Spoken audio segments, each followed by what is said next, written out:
It's true. All right, this is kind of cool. I'm going to pass this around. I want you to smell it. That's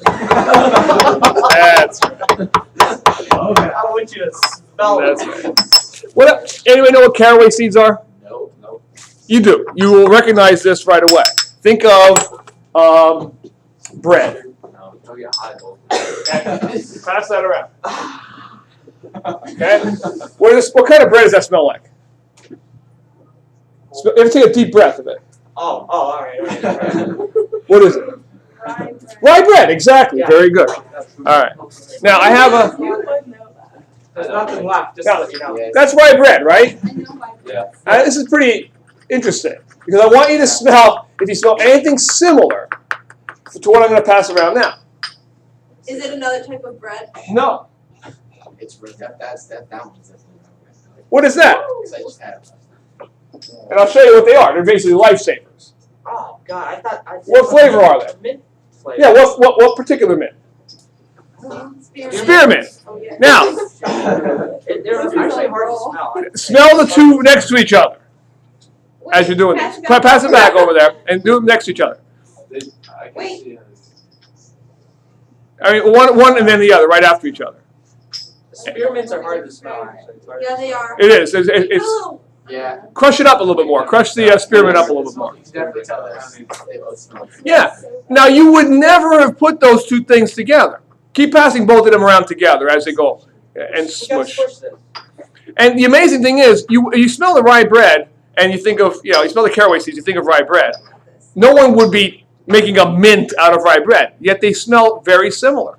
And you don't realize that. There's another one that actually has a very similar smell too. Try this one as it goes around. Double fisting. What's that one? What is that? And it also has a similar smell to it. Oregano? No. No, let me do it. Liz is very good at this. Oh, it's like Parsley. Don't tell us. No. it's something. It smells like tea. It's Keep going. Pass it around. Don't tell us. No, we don't know something. Didn't you tell us from which? it Oregano. smells like a thyme, flower shop. Parsley. Like that's what. Think of weed. yes. No, Basil. it's definitely like a spice. Yeah, I don't know. What is it though? Nobody knows. Don't tell us. Don't tell us. Oh no. Well, come on. It's not. Is it basil? No, it's not basil. No, basil. Basil. Yeah, it's not basil. It is a spice. Well, it's an herb. It's It's a herb. It's a herb. Rosemary. It's not rosemary. Ooh, good one. Although I know rosemary. Catnip. Rosemary. I dated rosemary. Catnip. Catnip? I think that falls No. into the weed category. Mary Jane. Is that Mary? Anybody? It's not oregano. It's think of pickles. Dill. Dill. Yeah. This doesn't smell like dill. Yeah. Pass it. You'll see it. As soon as you get it back to you, you'll see. We're all hippies. Pass it back. We all should be driving a Pontiac bus. Smells like cat pee. How do you Smells know what like cat pee. smells like? It's so strong. Pickles. Think of pickles. See? Yeah. Yeah. Cat smells. Now the amazing thing is, people, you wouldn't put these three things together, all right? But yet, because they all have their own little distinctive smell to it. Put that back up on my thing up there. Right there. Yeah. All right, listen. Wait. Right there. Right there. Right here? Right here? Right there. Where? All right. You wouldn't have put these together, but they smell similar. There's something similar about each of these for a reason. They actually are the same compound, but they're slightly different. Just a little bit. Now, I'm going to come back to that in a second, but I want to show you how they're different. Because we've been talking about isomers for a while. First we talked about structural isomers. Take a look at this guy right here. All right, what is his name? Butane. Everybody agrees it's butane. Now, if I do this to him, you were just doing this a minute ago, right? If I break it apart and should have taken the other one out. And I put them back together here, and I didn't lose anything, even though I dropped it. And I have the same exact number of carbons and hydrogens. What is his name now, though? 2-methylpropane. So what I've done here is I've made what kind of an isomer? What are they called? No. This is the ones we've already done. Structural, yeah, structural isomer, okay? yesterday and today, you finished. We did these kind. Let's look at the shadow over here. All right. What is that? What conformation is that in if you look at the shadow? Eclipse. All right. It's eclipse, but I can rotate this guy into what kind of a conformation now? Staggered. All right. These are called what kind of isomers? Do you remember? Conformational isomers. Okay, so I've got conformational and I've got structural isomers. But both of those guys were, I think you probably understand, they're not that hard. But these new ones are so similar. Look at this guy right here. What colors does he have on him? Red, yellow, black. Red, yellow, black, and green. All right, look at this guy. What does he have on him? Red, yellow, black. Red, yellow, black, and green. So they're identical, aren't they? No. No. They're not. What? Watch. Watch. Let's try lining them up. Let's try putting together the black and the green ones. I'll put those guys and line them up. What happens to the yellow and the black and the red? They're switched. Yeah, the green and the black are lined up, but the red and the yellow don't. So I'll line up the yellow and the green this time. All right, here's the yellow and green are lined up. What happens to the red and the black? Switched. They're switched. There's no way I can rotate this guy to make them the same because they are, check this out, mirror images of each other. If there was a mirror between these two guys, isn't that what you'd see? Probably. Isn't that cool? And just like your hands are mirror images, you can't superimpose them on top of each other. You can do this, but you can't superimpose them. That's what stereoisomers are. Now you might think to yourself, well, how could they be any different? They have exactly the same elements, bound to exactly the same other atoms, yet they're just not bound the same way. All right? Well, they are different. They're called stereoisomers. And this guy, look at him now again. Carvone, which is the stuff that makes spearmint, dill, and caraway seeds all smell like they do. All right, they're a mirror image of each other. They're similar, but they're not exactly the same. All right, and we find that a lot of drugs, a lot of medicines are actually stereoisomers. One of them, one of their particular forms will not be useful. It'll be actually something harmful. And the other one will be the actual drug that does its job. And you say, how could that be? This is such a small. Well, we're going to read a couple of articles on that. I'm going to show you how to do all this. All right, these are all basically what we call stereoisomers. I got to give you the notes for this too. Hold on. Okay. Are you videotaping? I am now. I'm going to. Do you feel any pressure being on camera? I don't. Yeah, I would feel weird having that thing look. When you've done this for 26 years, you don't feel any pressure. Yeah, What if we I'm are live the pressure. Under pressure. Actually, it could be Ice Ice Baby too. Could be Ice Ice Baby. Wouldn't make as much sense. All right, stereoisomers. They're compounds with the same atoms and bonding that differ only by their spatial arrangement around the central atom. We're going to spend all of tomorrow trying to do these, learn how to actually draw these, because they're not easy. It's probably the hardest concept. Remember last time, the hardest concept in the last chapter was figuring out the shapes and the Vesper theory and what kind of polarity those molecules we had, because we had to worry about three-dimensional stuff, 3D. Well, the same thing's happening here. You're going to have to be able to see these compounds in 3 dimensions. And it's not just going to be a small compound like methane, where you have CH4 or CCl4 or NH3, where you had to draw the actual formula for these guys and figure out if they're polar or non-polar ionic, if they were symmetrical or not. This is going to be much more complicated than that. This is the worst concept in this chapter by far, the hardest concept. Is it short or long? It's going to take us all of today, all of tomorrow, and all of Friday. We'll be working on this. And guess what? Beaker does. Oh, It does them for us. That's right. You'll be able to check your answers on the worksheets. It does. It's basically. Except watch these videos on YouTube. Yeah, that's true. All right. So it's basically requires a central atom. We call that central atom a chiral center. All right. And I will be drawing these starting tomorrow. But today I just want to show you where these things come from. All right. I want to talk about how they got how they were not necessarily how they were discovered, but how we could tell them apart. Because if they're this similar, how do you tell them apart? I mean, how will you know? Well, I'll show you. But either way, no matter what you do, as I already demonstrated, you can't rotate these guys and make them the same like I can with this.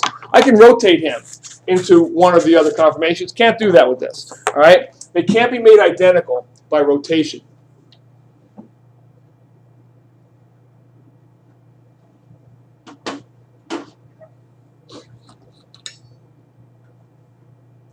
And they're called optical isomers. There are two types. All right? We're going to talk about the optical isomers first. And they're called optical isomers because of what they do to light. All right? I just found this animation online last year. I added this. I had this whole class basically I added last year because I wanted to give you a little bit of a background. I used to just go right into drawing these things and how you tell them apart. But I want to give you a little bit of background where they come from. All right? You can actually tell them apart by passing light through a sample of them, and they will do different things to the light. You can't just use any light, though. You've got to actually polarize the light. Okay? Different versions of these chiral molecules will react differently with a plane of polarized light. Now, what does that mean, polarized light? I'm going to show you. Okay? First with a little animation up here, and second with another demonstration of some filters I've got.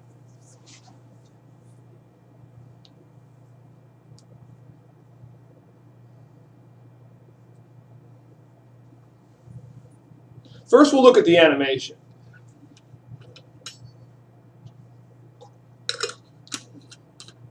Light travels through space. It's electromagnetic radiation. It travels through space as waves, right? Transverse waves in all kinds of directions. Now, turn that light off so you can see this a little bit better. Okay? It travels in all kinds of directions. So if you take a look at this, all right, you'll see regular light bulbs. It's going to be giving light off in all kinds of directions at the same time. Now, if I put a slit or a series of slits in front of that light, it will select just one wave, one basic transverse wave direction that you'll be able to get through that slit. Now, when I put my sample into that, that sample will rotate that one way or the other. Notice there's an R and an S on that sample. You're going to see this animation again in a second. All right, the S1 rotates it that way, and the R1 rotates it the other way. Okay, all right. And basically, that's what happens. That's how you could tell them apart. All right. Now, how do I get polarized light? Let me show you. Basically, you're taking these slits, which exist. You can use these in if you do optics in AP Physics. Anybody in AP Physics this year? Okay, you will do optics. I think in is it the mechanics one? AP Mechanics? No. Is it in the other one? EM? I'm in E&M this year. Oh, you're in EM. Okay. We didn't do that yet. You didn't do it? All right. Well, I don't know which one he does it in. But there are there's a little light bulb at the end of a long tray, and then you could put different slits and different kind of filters in between, and you could also put mirrors and lenses in between that will focus the light. And you could basically, what happens is again, light's going in all kinds of directions, and it's just going to select for one. But watch what would happen if I selected for that one, and then I had another one going the opposite way. This kind of predicts what's going to happen. Watch. Let me just get a clean slate here.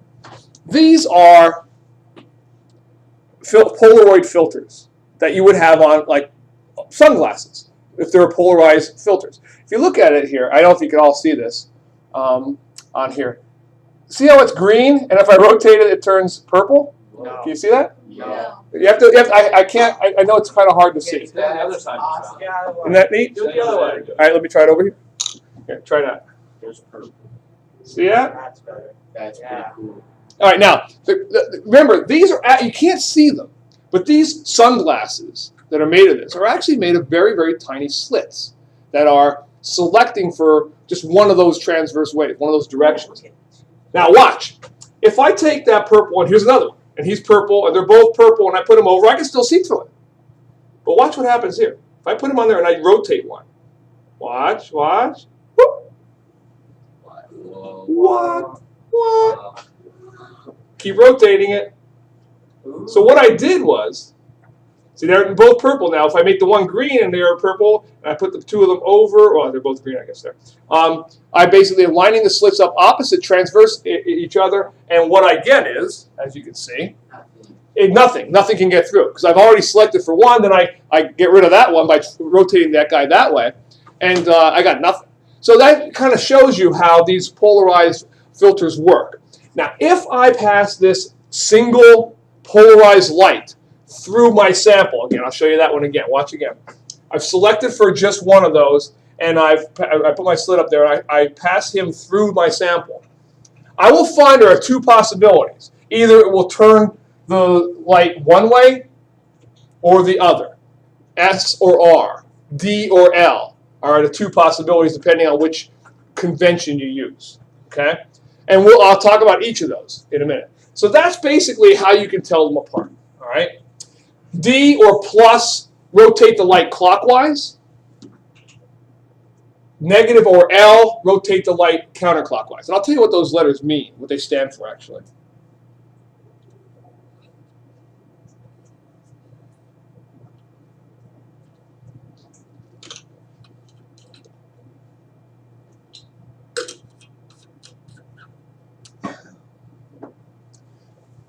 D stands for dextro-rotary, and L for lever-rotary. And if you think of the two letters, or the two prefixes, dextro, and levo, that stands for, it's a Latin prefix that actually means, dexter means right, on the right side, and L being for the left side.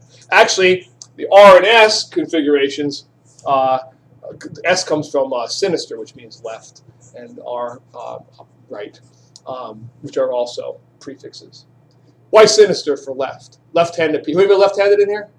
No lefties? Bulkley?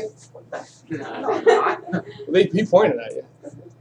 They used to call people, the left hand was the hand of the devil. It was lefty sinister. So. Okay. Now, actually, the reason that somebody asked in their class, why do they have, there's actually three conventions, plus or minus, D or L, or R or S. Well, D or L talk about the light, what the light does. The R or S is what we're going to use. We're going to use what the actual molecular configuration is, how the atoms are arranged around there. And it's not necessarily related to the D or L, okay? So it is a little confusing. All right, we are not going to use D or L. It's more used in biology. You know what they use it for? Who's at AP Bio? Did you know all of the amino acids are optically active? Yes. You should. No idea, right? The amino acids are all optically active. There are two versions of every amino acid that you have.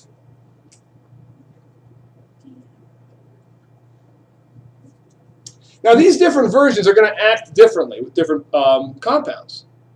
So much so that I'm going to give you a couple of articles to read in a few seconds. All right? And you're going to see how different they react.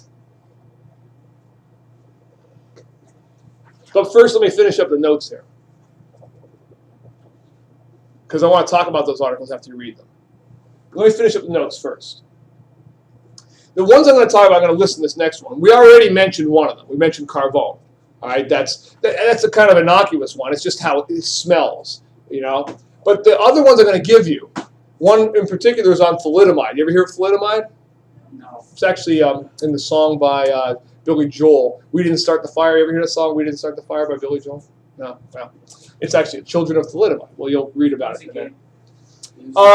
And there's a lot of chemicals you use today. Like I take, anybody ever take Prilosec? Nope. For upset stomach, for heartburn? Nobody? Cable guy. Any of your parents ever do? That's right, the cable guy does. It's exactly, I should have him advertise. All day heartburn relief. Yeah. Rousing. Absolutely. Well, what's his actual name? You know? Larry. Larry? Cable guy. Seriously?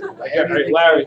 Well, Larry, the cable guy, is taking an optically active compound, because Prilosec has two versions. It has an R and an S, a D or an L, depending on how you want to name it. So these guys, carbone in particular, one I already showed you when we did our little demo on earlier, found in dill and spearmint, and caraway seeds, thalidomide, and most amino acids. And by the way, the amino acids only exist in proteins in their S configuration. You will not find them in the R. So you have to, the only one that actually works in your body is the S. Now, all of this stuff right now doesn't mean much to you. What do I mean by R or S? I know what it does to the light, but how am I going to tell these apart looking at them, looking at their actual formula? Well, you're going to have to wait till tomorrow to see that. So that's what I'm going to go over with you tomorrow, is how you can actually tell them apart. Not by, we don't have this device to be able to pass a plane of polarized light through it every time I want to do something. We have to be able to look at its formula, and we're going to name them as R or S, not based on the light, because that actually is more of the D or L, but rather based on the actual formula, what atoms are around each one. Okay? All right.